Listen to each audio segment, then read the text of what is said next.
Good morning, students. From your Flamingo books, we are doing chapter Indigo. Today, we are going to do with the line by line explanation of the last part of the chapter. So, let's read the chapter. Gandhi never contented himself with large political or economic solutions. So, when Gandhi was in Champaran, he was not at all satisfied with the large political and economic solution. Political solution was what? That the fight of the British and the poor villagers was going on. He was standing against the Britishers. So that was the political solution, and economic solution was the big planters and the landlords. They had to sacrifice 25% refund they had to do to the sharecroppers. So that was not all. He was not like satisfied and left. He thought his mission was a huge one. He saw the cultural and social backwardness in the Champaran villages and wanted to do something about it immediately. He saw that it is the Champaran villages, the people are very poor, their social backwardness, cultural backwardness, and he thought that something needs to be done other than looking for political and economic solutions in the villages. He appealed for teachers Mahadev Desai and Narhari Parikh, two young men who had just joined Gandhi as disciples, and their wives volunteered for the work. So Mahadev Desai and Narhari Parikh, and along with their wives, were followers of Gandhi. So they very readily and willingly provided their services as teachers when Gandhi appealed for teachers so as to uplift the conditions of the Champaran village. Several more came from Bombay, Pune, and other distant parts of the land. Devdas, Gandhiji's youngest son, arrived from the ashram, and so did Mrs. Gandhi. So many people joined hands with Gandhi so as to check out or to work on the cultural and social backwardness of Champaran villages, and they turned in support of Gandhi to help the conditions of the people in Champaran. And in fact, his son, the youngest son, Devdas, and his wife also joined Gandhi in Champaran. Primary schools were opened in 6 villages. Kasturba taught the ashram rules on personal cleanliness and community sanitation. So primary schools were opened in 6 villages. So many volunteers came to provide their services as teachers. And Kasturba, that is Gandhi's wife, she also taught about personal cleanliness, personal hygiene, and community sanitation. That is to keep the society also clean. Health conditions were miserable. Health conditions were very bad in Champaran. Gandhi got a doctor to volunteer his services for 6 months. So even Gandhi asked doctors to come and volunteer very willingly without any fee. You come and provide services to the poor people, and he asked them to come for 6 months. 3 medicines were available: castor oil, quinine, and sulfur ointment. So 3 medicines were used. Anyone who showed a coated tongue was given a dose of castor oil. Anyone with malaria fever received quinine plus castor oil. Anyone with skin eruption received ointment plus castor oil. So the doctors were asked to come to villages to provide their services, the services free of cost to the poor villagers of Champaran. And doctors used 3 medicines. So whoever showed the coated tongue, some sort of color on the tongue, that is white color on the tongue, that was coated tongue. So doctor provided them with castor oil. And if somebody had malaria fever, doctor provided with quinine and castor oil. And if anybody had any skin disorders, some rash or spots or something, so the doctor provided them with castor oil and ointment. Gandhi noticed the filthy condition of women's clothes. He asked Kasturbai to talk to them about it. One woman took Kasturbai into her hut and said, "Look, there is no box or cupboard here for clothes. The sari I'm wearing is the only one I have." So Gandhi noticed the poor conditions, the dirty, unhygienic conditions of the women in Champaran. They were very dirty clothes, wearing very dirty clothes. So he told his wife to talk to the women, to talk about the personal hygiene that they should keep. So when Kasturbai had a talk with one of the women, so that woman took Kasturbai in her hut and showed that I do not have any containers, no boxes, no cupboards. The only sari that she or many of the women in the village were having is the one they are wearing. So we can understand how poor the conditions of that village was. During his long stay in Champaran, Gandhi kept a long distance watch on the ashram. He sent regular instructions by mail and asked for financial accounts. Once he wrote to the residents that it was time to fill in the old latrine trenches and dig new ones, otherwise, the old ones would begin to smell bad.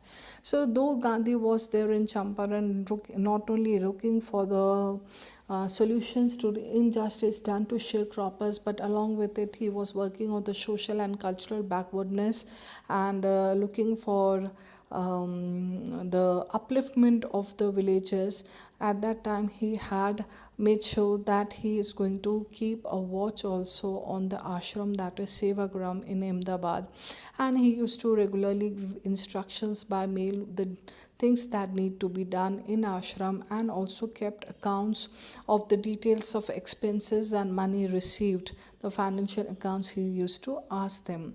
And moreover, he used to give instructions that the old latrine pits, the old pits of the latrine, they might be smelling very bad, so the new needs to be made up. The Champaran episode was a turning point in Gandhi's life. So, Gandhi stayed in Champaran for a long period of time. So, this Champaran episode was a turning point in Gandhi's life also. It was during this struggle in 1917 that he decided to urge the departure of the British. What I did, he explained, was a very ordinary thing. I declared that the British could not order me about in my own country. So he says, very ordinary thing I did. And when the Britishers asked me to quit Champaran, to quit Tirhut division, I told them that you cannot order me in my own country. I am free to move in my country wherever I can. But Champaran did not begin as an act of defense. It grew out of an attempt to alleviate the distress of a large number of poor peasants. So he says that this Champaran episode that began, it was not act of disobedience or to oppose the law. It grew. It started how it started that an poor illiterate peasant Rajkumar Shukla comes to Gandhi and asks him to come to Champaran to fight against the injustice done to the sharecroppers. So the attempt was what? To attempt was to elevate, that is to remove the distress, that is the sufferings, pain of a large number of poor peasants, that is the sharecroppers. This was the reason that had been for his visit to Champaran. This was typical Gandhi pattern. His politics were intertwined with the practical day-to-day problems of the millions. So this is what Gandhi's politics is. His politics is not of the politics of power, politics of money. His politics is how to solve the day-to-day problems of the millions of people. That he realized that the root cause of the problem in Champaran was fear, and he tried to eradicate it. His was not a loyalty to abstraction, it was a loyalty to living human beings. And he was not devoted to unreal situation. He did not aim at the fulfillment of ideas. His loyalty was what? He was devoted to improve the living conditions of human being. He was concerned for the people, the human beings. In everything Gandhi did, moreover, he tried to mold a new free Indian who could stand on his own feet and thus make India free. So whatever Gandhi did, whether it was political or social or cultural upliftment, whatever he did, the main idea was what? To mold, to create a free Indian who is self-sufficient, who does not rely on others, and who is there to make sure that he stands as a strength to make India also free. Early in the Champaran action, Charles Fur Andrews, the English pacifist who had become a devoted follower of the Mahatma, came to bid Gandhi farewell before going on a tour of duty to the Fiji Islands. So Charles Fur Andrews, a Britisher, he was a pacifist, that is a peacemaker who was altogether against war and violence. He was a follower of Gandhi. Now he had to go to his duties in Fiji Island, so he came to Gandhi to say bye bye, to say farewell. Gandhi's lawyer friends thought it would be a good idea for Andrews to stay in Champaran and help them. Now, the Gandhi's lawyer friends thought that Andrews should stay back and should help them in the fight for freedom. Andrews was willing if Gandhi agreed. Andrew was very much willing. He said, "If Gandhi agrees, I'm ready to be with you people in your fight." But Gandhi was vehemently opposed. But Gandhi very strongly said no, opposed the things. He said, "You think that in this unequal fight it would be helpful if we have an Englishman on our side? This shows the weakness of your heart. The cause is just, and you must rely upon yourself to win the battle. You should not seek a prop in Mr. Andrews because he happens to be an Englishman." So when Gandhi had read the minds of the lawyers, he said that this is an unequal fight. We can't ask a Britisher to be with us to fight against the British. This would be wrong, and this would be wrong. Our cause for the freedom struggle is just. And if we are asking a help, if we are seeking a prop or a support in Andrew, that shows that we do not have strength in ourselves, the strength in our unity, and we do not have the cause, the mission is wrong. So that would be very wrong. We should not rely on others, but we should rely on our own cause and our strength to win the battle. And he said that we should not take support of Mr. Andrews. He had read our minds correctly, Rajendra Prasad comments, and we had no reply. Gandhi in this way taught us a lesson in self-reliance. So Rajendra Prasad said that Gandhi understood that we lawyers desired to that Andrews should stay back and help in our freedom struggle. But then Gandhi said what? Gandhi taught them a lesson in self-reliance.